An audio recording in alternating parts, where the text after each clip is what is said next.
सम्पूर्णमा नमस्कार साथै जय गोर्खा।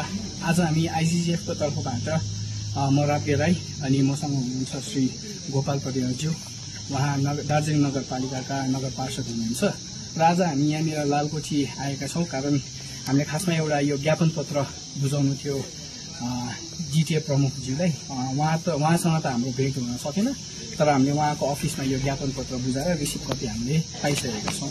अनि विशेष गरी हामीले यो ज्ञापन पत्रमा हामीले के लेखेको छौं भन्दा विशेष गरी हामीले दुईटा ज्ञापन पत्र आज हामीले उहाँका कार्यालयलाई चढाएका छौं।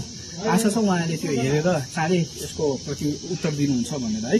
त्यो के हो भन्दा सर्वप्रथम चाहिँ तपाईको जुन चाहिँ यहाँनिर एउटा रेनोभेसनको काम भइरहेको छ हाम्रो दार्जिलिङ महारानी गर्ल्स हाई स्कुलमा, त्यसमा विभिन्न ठाउँबाट हामीलाई यसको कम्प्लेनहरू आइरहेको थियो।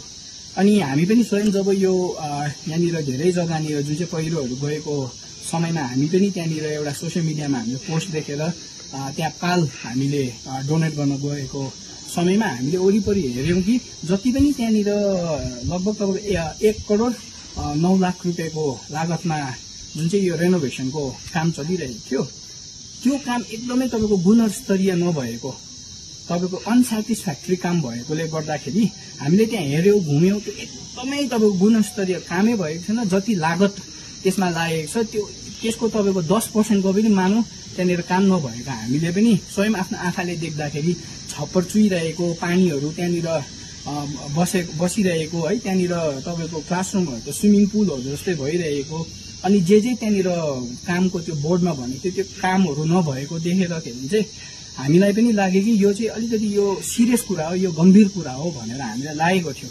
त्यसले गर्दाखेरि त्यसै विषयमा त्यसको जानकारीको लागि अनि उहाँको झट्टै त्यहाँनिर इन्टरभेन्सन हुनुपर्छ भन्ने हेतुले गर्दाखेरि चाहिँ हामीले त्यो विषयमा एउटा ज्ञापन पत्र हामीले बुझायौं।